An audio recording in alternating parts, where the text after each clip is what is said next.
اللہ اکبر اللہ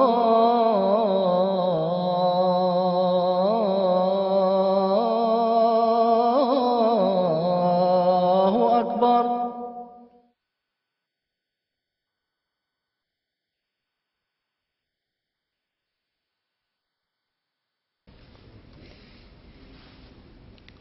بسم اللہ الرحمن الرحیم۔ ناظرین کرام السلام علیکم ورحمۃ اللہ وبرکاتہ۔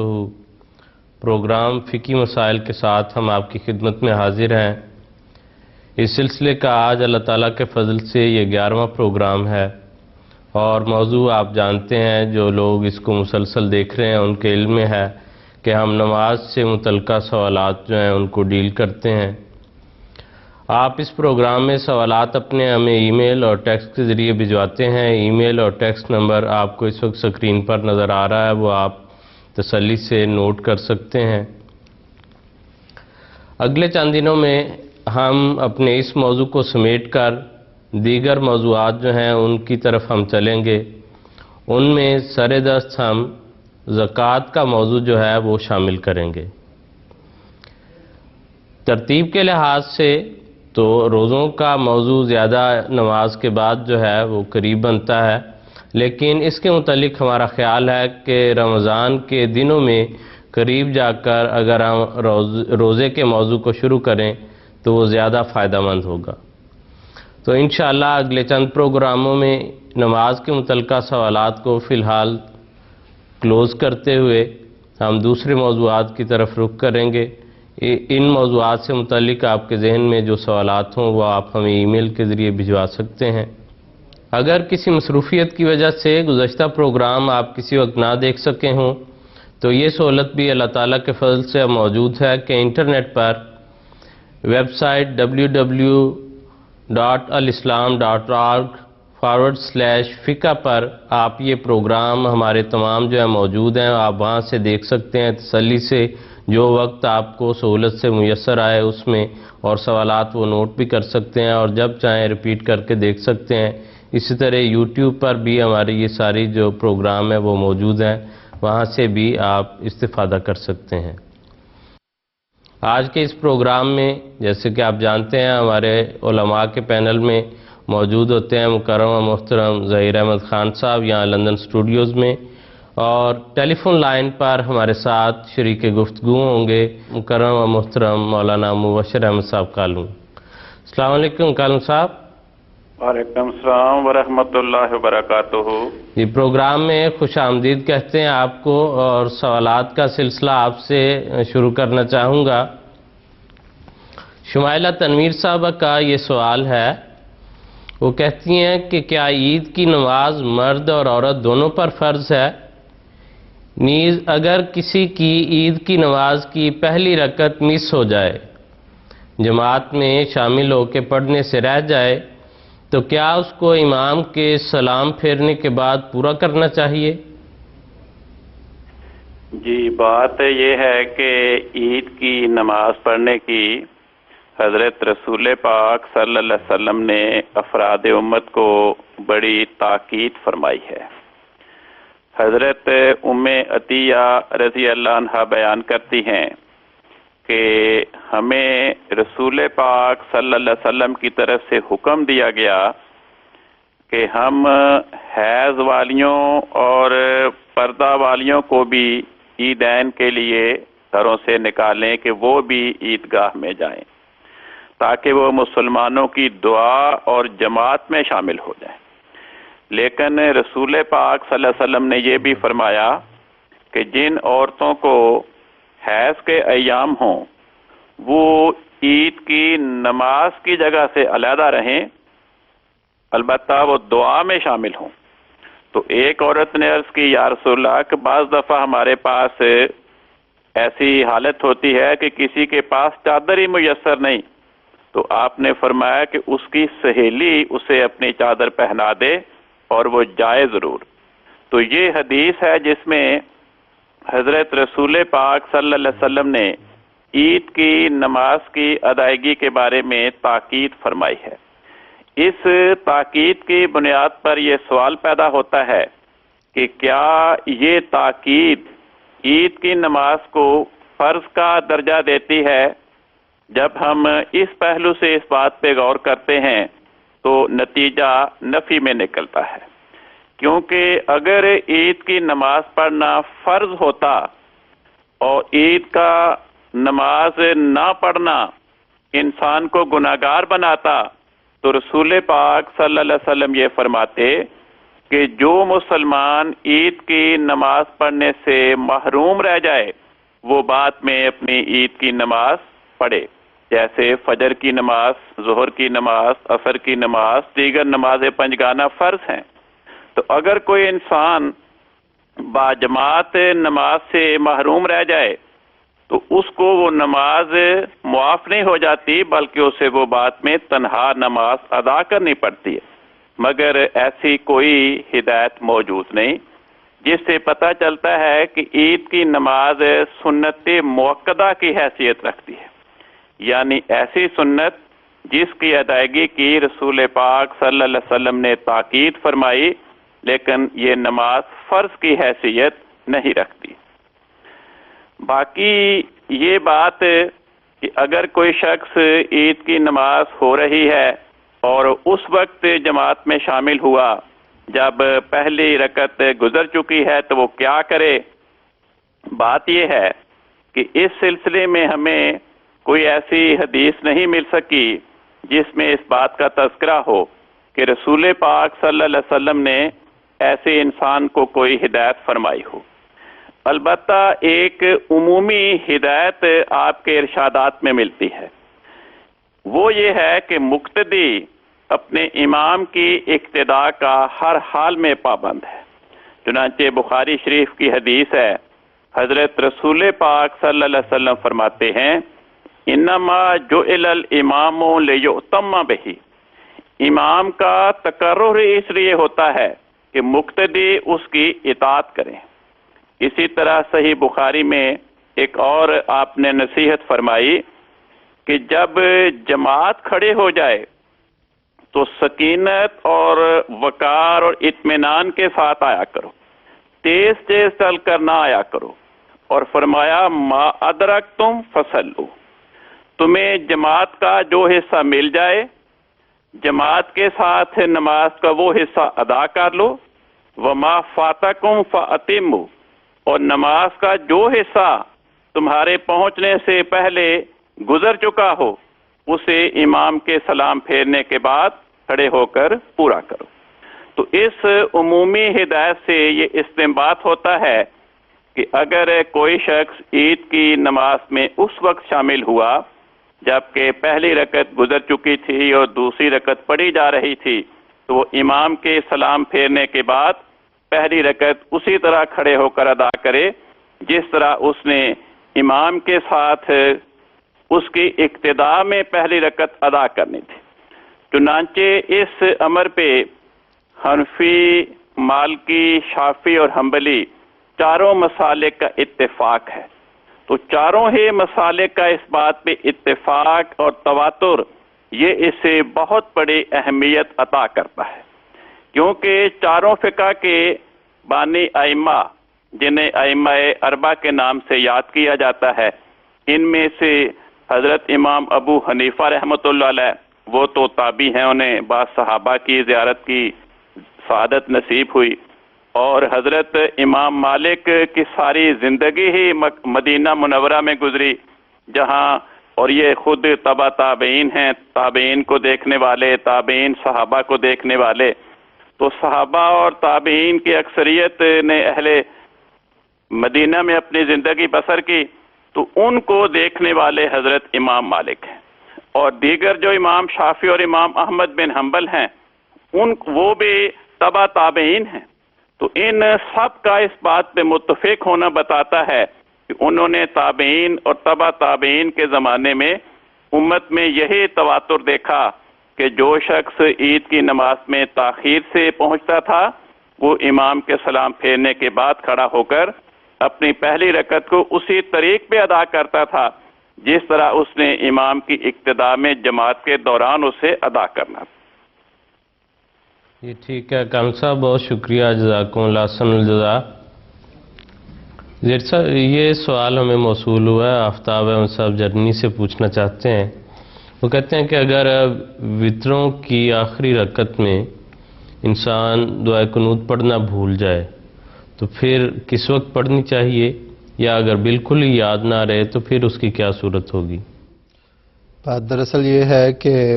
دعائے قنوت جو ہے وہ آن حضرت صلی اللہ علیہ وسلم سے وطروں کی آخری رکعت میں رکوع کے بعد حضرت صاحب وہ پڑھنے کا سنت ملتی ہے۔ اگر کسی وجہ سے یہ بھول کے رہ جائے تو پھر اس کا کوئی تدارک نہیں ہے اس پہ، یعنی اگر پڑھا جائے تو ثواب ملتا ہے، اگر بھول کے چھوڑ دی جائے یا رہ جائے سہون رہ جائے تو اس پہ گناہ کوئی نہیں ہے۔ لیکن یہ اتنی اچھی دعا ہے کہ اس کو عمدن نہیں چھوڑنا چاہیے، خصوصاً حضرت مسیح موعود علیہ الصلوۃ والسلام نے اس بارے میں بڑی تاکید فرمائی۔ چنانچہ حضرت پیر سراج الحق صاحب نعمانی رضی اللہ تعالیٰ عنہ اپنی تصنیف تذکرۃ المہدی میں ایک روایت لکھتے ہیں کہ میں نے حضرت صاحب سے وطروں کے متعلق بعض سوال پوچھے، اسی سلسلے میں میں نے حضور کی خدمت میں عرض کی کہ بعض علماء کہتے ہیں کہ دعائے قنوت نہیں پڑھنی چاہیے، ضروری نہیں ہے۔ تو اس پہ حضور نے فرمایا کہ وہ فرماتے ہیں کہ میں نے عرض کی کہ بعض مولوی اس دعائے قنوت کو کہتے ہیں کہ آن حضرت صلی اللہ علیہ وسلم سے ثابت نہیں۔ فرمایا وہ بڑی غلطی کرتے ہیں، یہ دعائے قنوت بڑی عجیب، آگے حضور نے پوری دعا پھر وہ پڑھی ہے، حضور نے فرمایا بڑی عجیب اور توحید کی بھری ہوئی دعا ہے، ایسے الفاظ توحید کے سوائے اس سید المرسلین سید الموحدین صلی اللہ علیہ وسلم کے دوسرے سے ادا نہیں ہو سکتے، اور یہ خاص الہی تعلیم ہے، ان پاک الفاظ کے بھی قربان اور اس منہ کے بھی قربان جس منہ سے یہ الفاظ نکلے۔ تو یہ حضرت صاحب نے، حضرت مسیح موعود علیہ السلام نے اس دعا کو بڑی اہمیت دی، اس لیے عمدن اسے چھوڑنا نہیں چاہیے، لیکن اگر سہون رہ جائے تو اس پہ کوئی گناہ نہیں۔ جی آفتاب صاحب، جیسے کہ آپ نے سن لیا کہ فقہی فتوے کے لحاظ سے اگر رہ جائے تو نماز کے ہو جانے یا نہ ہو جانے پر تو کوئی اثر نہیں پڑتا، نماز تو ہو جاتی ہے، لیکن جو مسیح موعود علیہ السلام نے اس کا مقام اور مرتبہ بیان فرمایا ہے اس سے تو یقیناً ہر انسان کا پہلے سے بڑھ کر یہ دل چاہے گا کہ وہ ضرور التزام کے ساتھ اور کوشش کے ساتھ ایسی پیاری دعا کو پڑھنے کی جو ہے وہ ہمیشہ سعی کرے، اور یہ ذہن میں بٹھا لے کہ بھول کر بھی یہ بات جو ہے وہ رہ نہ جائے۔ جزاکم اللہ زہیر صاحب، بہت شکریہ۔ اگلے سوالات میں سمر خان صاحب لندن سے۔ سمر خان صاحب، آپ کے سوالات ہمیں موصول ہوئے ہیں، جزاکم اللہ احسن الجزا۔ میں یہ عرض کرنا چاہتا ہوں کہ جو سوالات آپ نے بھجوائے ہیں ان میں سے بعض ایسے سوالات ہیں جو ہمارے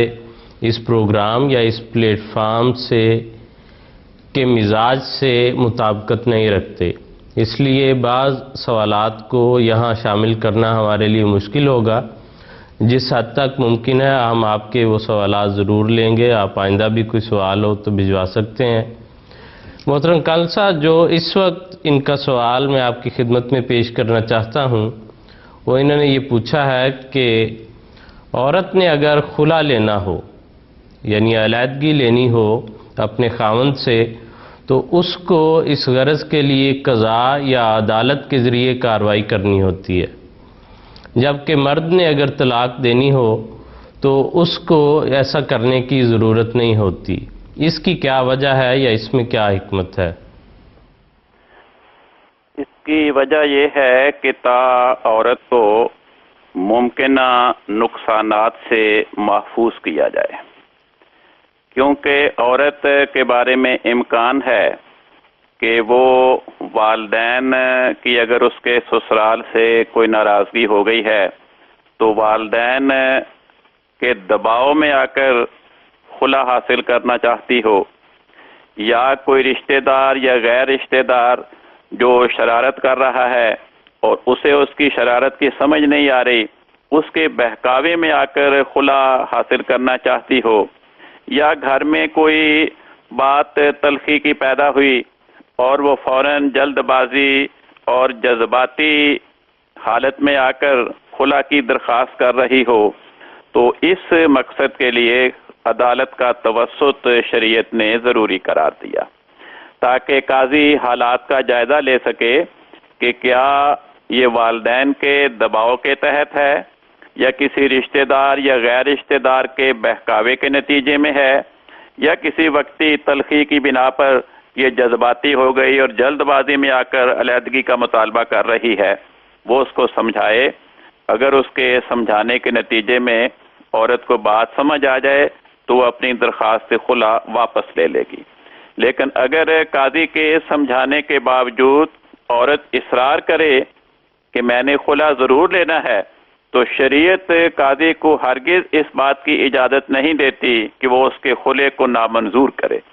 پھر قاضی اس کے خلا کو منظور کرنے کا پابند ہے اور اس کے حقوق کا تحفظ کرے کہ کہیں اس کا خاوند یا خاوند کے رشتہ دار اپنی چالاکی یا تجربہ کاری کی بنا پر اسے کہیں نقصان نہ پہنچا دے۔ تو اس امکانی خدشات کے پیش نظر خلا کے حصول کے لیے شریعت نے قضاء کا دروازہ قائم کیا ہے۔ جی ٹھیک ہے، بہت شکریہ، جزاکم اللہ۔ زہیر صاحب، اگلا سوال امریکہ سے ہمارے پاس ہے، یونکر نجم ثاقب صاحب پوچھنا چاہتے ہیں۔ وہ کہتے ہیں کہ اگر کسی نے تہجد کے ساتھ ادا کرنے کے لیے وتر چھوڑے ہوں، لیکن صبح وہ کسی وجہ سے تہجد کے لیے نہ اٹھ سکے، تو کیا وہ نماز فجر سے عین پہلے اس کی ادائیگی کر سکتا ہے؟ بات یہ ہے کہ اس پہ غالباً ہمارے ہی پروگرام میں 2 دفعہ بڑی تفصیل کے ساتھ اس کا جواب محترم کالوں صاحب بھی دے چکے ہیں، ایک دفعہ میں نے بھی اس کے متعلق کچھ عرض کی، اب دوبارہ آیا، 6 بار آیا تو پھر عرض کر دیتے ہیں کہ حضور صلی اللہ علیہ وسلم نے یہ فرمایا کہ جو فجر کی اذان جب ہو جائے تو اس کے بعد فجر کی 2 سنتوں اور 2 فرض کے علاوہ سورج نکلنے تک کوئی نماز حضور صلی اللہ علیہ وسلم نہیں پڑھا کرتے تھے،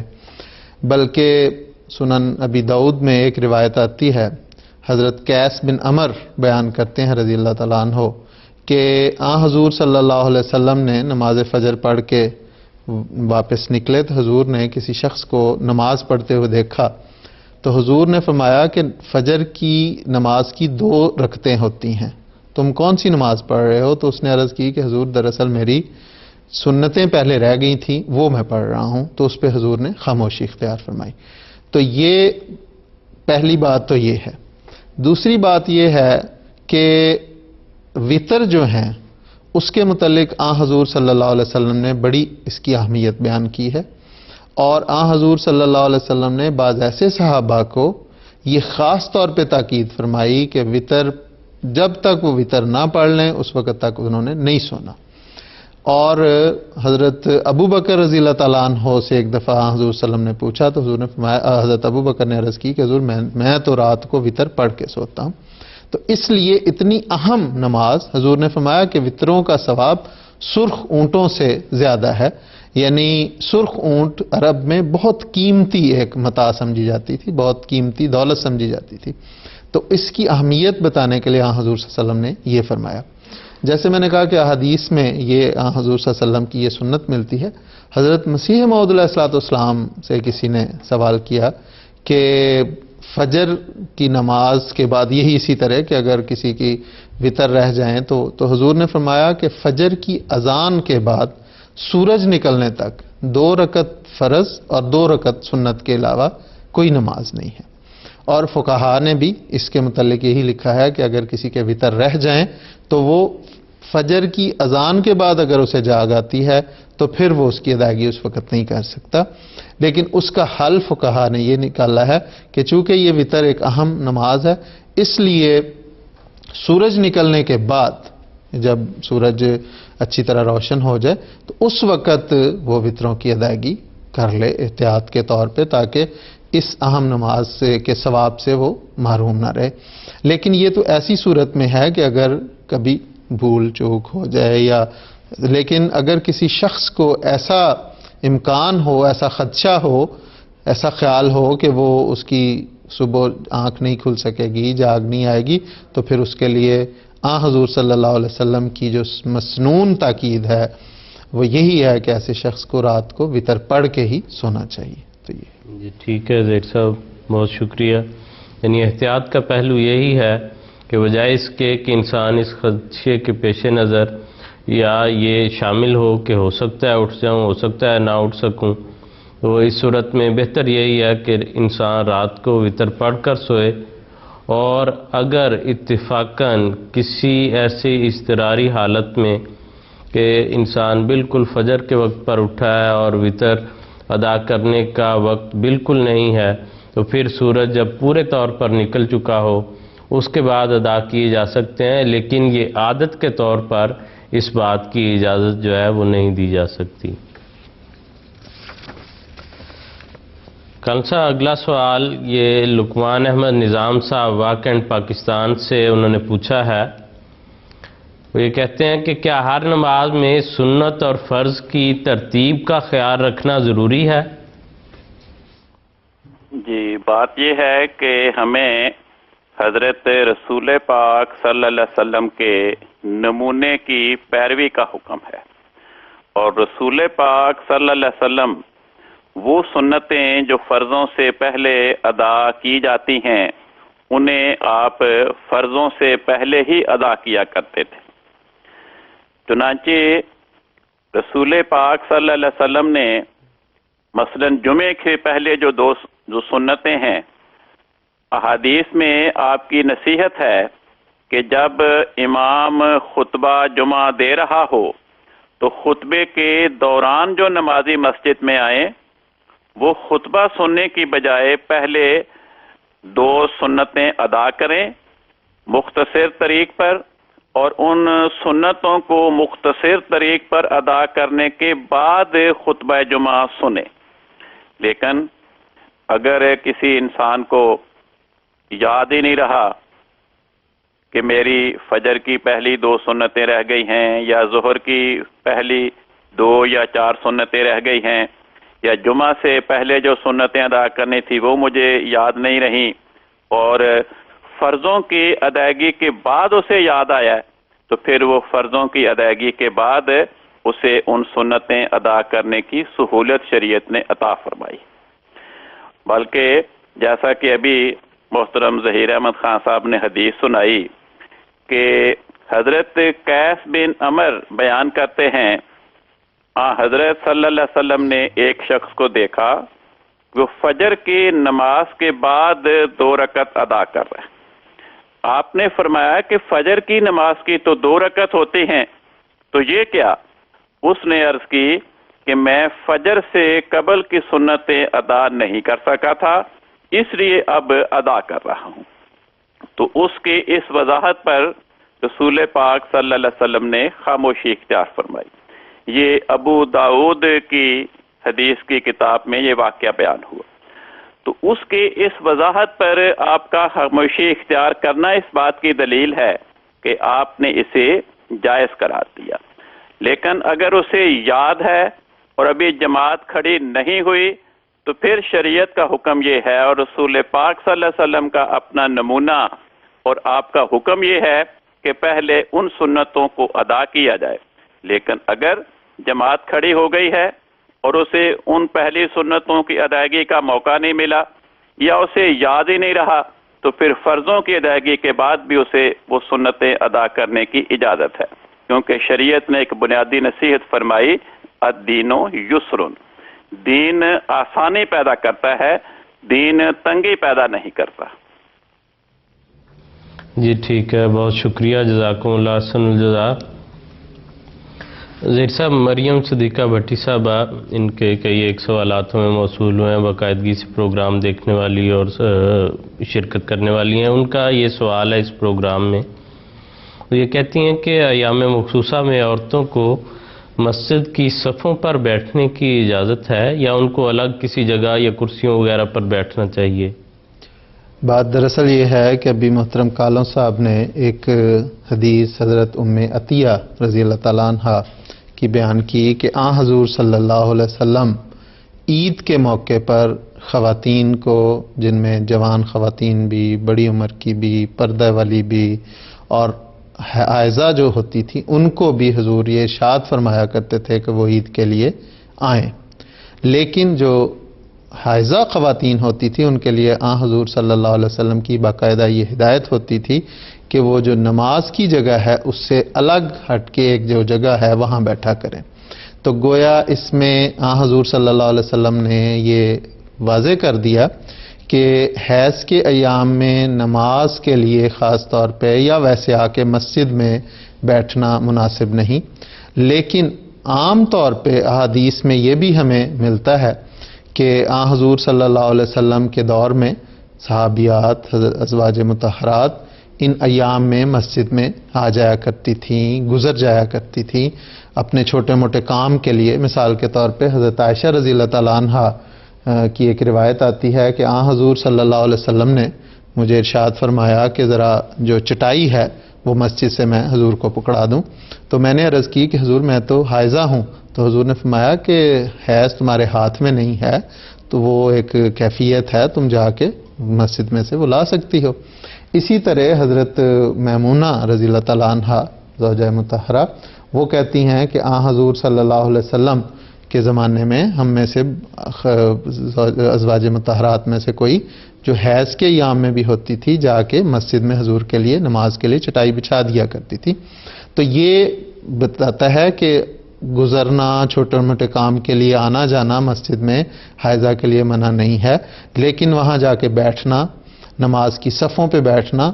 یہ منع ہے. اور اس میں حکمت یہ ہے کہ تاکہ گند یا تلویث جو ہے وہ مسجد میں نہ ہو، اس لیے. اور بے شک احتیاطیں بھی کرتی ہیں خواتین، اس دور میں بھی خواتین احتیاطیں کرتی تھی، لیکن اس کے باوجود آن حضور صلی اللہ علیہ وسلم کا واضح ارشاد جو ترمذی میں موجود، کالوں صاحب نے بھی وہ ابھی حدیث پڑھی حضرت ام عطیہ والی، تو وہ واضح کرتی ہے کہ آن حضور صلی اللہ علیہ وسلم کا ارشاد یہی ہے کہ اگر اس کیفیت میں ہوں خواتین، ایام مخصوصہ میں ہوں، تو انہیں اجلاس وغیرہ کے لیے مسجد میں جا کے نہیں بیٹھنا چاہیے، بلکہ الگ جگہ، جس طرح عید کے لیے بھی الگ جگہ خواتین، ایسی خواتین کے لیے ہوتی ہے، اس میں وہاں جا کے وہ بیٹھ سکتی ہیں. تو اس میں خاص طور پہ اور بھی بعض جگہوں سے اس قسم کے سوال ملتے ہیں، لوگ پوچھتے بھی ہیں کہ اس طرف بعض ہمارے یہاں کے یہ جو معاشرہ ہے اس میں بچیوں کو توجہ نہیں ہوتی، تو والدین کو خاص طور پہ اس کی طرف توجہ دلانی چاہیے کہ جب بچیاں جاتی ہیں مسجد میں تو ایسے ایام میں انہیں مسجد میں نہیں جانا چاہیے. جی ٹھیک ہے زیر صاحب، بہت شکریہ، جزاکم اللہ حسن الجزا.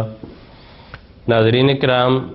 ہم اپنے پروگرام کے اختتام کو پہنچ رہے ہیں، بلکہ وقت تقریباً ختم ہونے والا ہے، اس لیے